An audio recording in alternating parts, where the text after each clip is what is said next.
Get a life, nerd. Hey guys, Alkali Layke here, and today we are opening this Zenny brand mannequin. Really excited because I have this big empty wall and I want to dress up mannequins in some of my favorite cosplay looks to have in the background of my YouTube videos and on stream. So, $65, is it gonna be good? I don't know, let's test it out. So is the $65 Amazon mannequin worth it? This is the Zenny brand. I can say that it's packaged very, very well. I liked how it came in. The box was really, really light. I was able to get it up the stairs myself and into my room and unpack it very easily. It's not very heavy at all, which is really, really nice.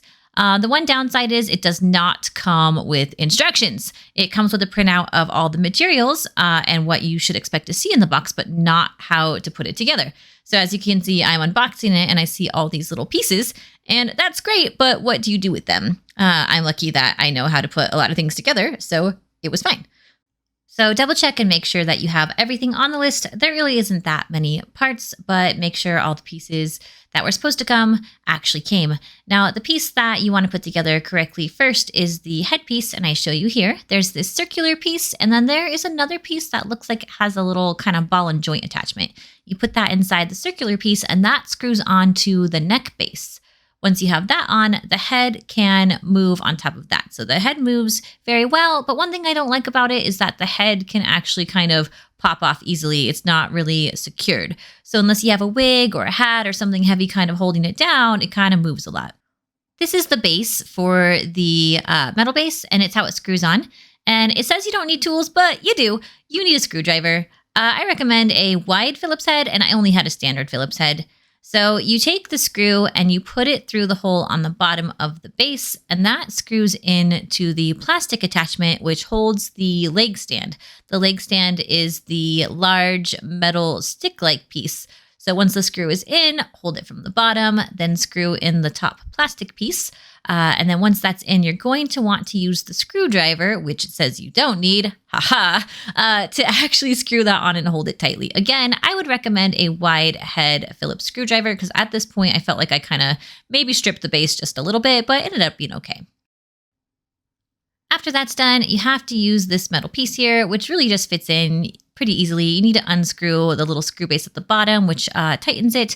Just slide it in, screw it on, and you want to make sure it's pointing towards the inside of the base, which is something that took me a second to figure out. So again, make sure the slant part is focused towards the inside of the base. If you don't do that, the balance will be off, and there's a lot of complaints that this isn't very steady and it wants to fall over. Well, I'm just guessing that they put it together incorrectly.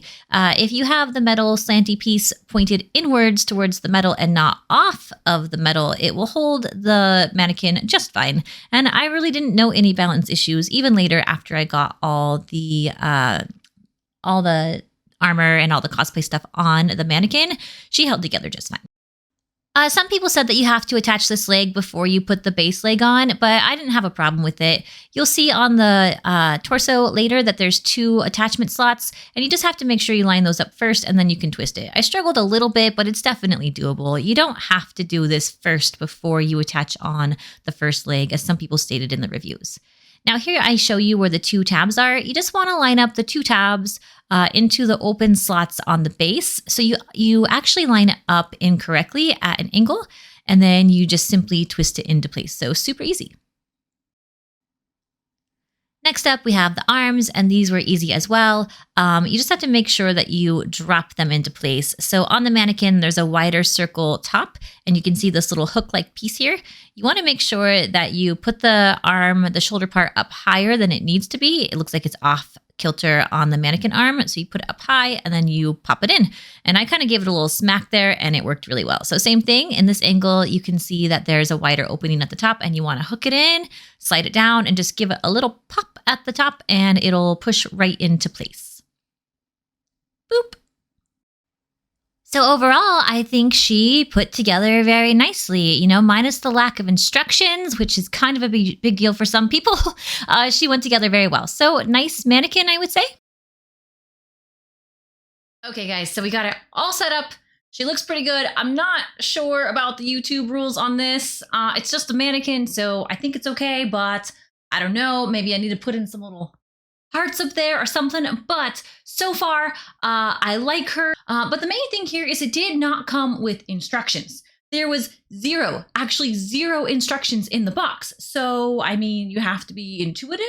I'm not sure. I'm checking the reviews right now. I'm looking online. Easy to assemble or disassemble. Takes only a few minutes and you don't need a tool. Yes, you do.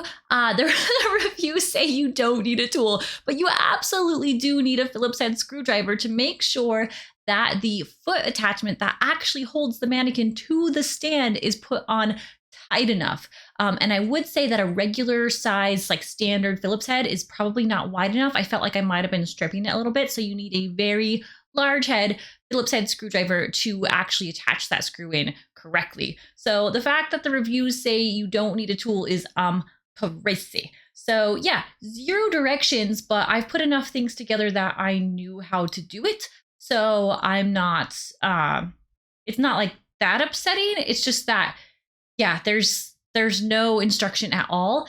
And then the metal base and the attachment that they show promoting this on the site on Amazon is not correct. It shows like a white one with an easy screw top, and it's a little bit different, and that's okay. Because again, I've built enough things. I feel comfortable putting stuff together. But just so you know, if you order this, it is a little bit different than as it shows in the picture. But I've explained things pretty well in this video, and I hope that helps.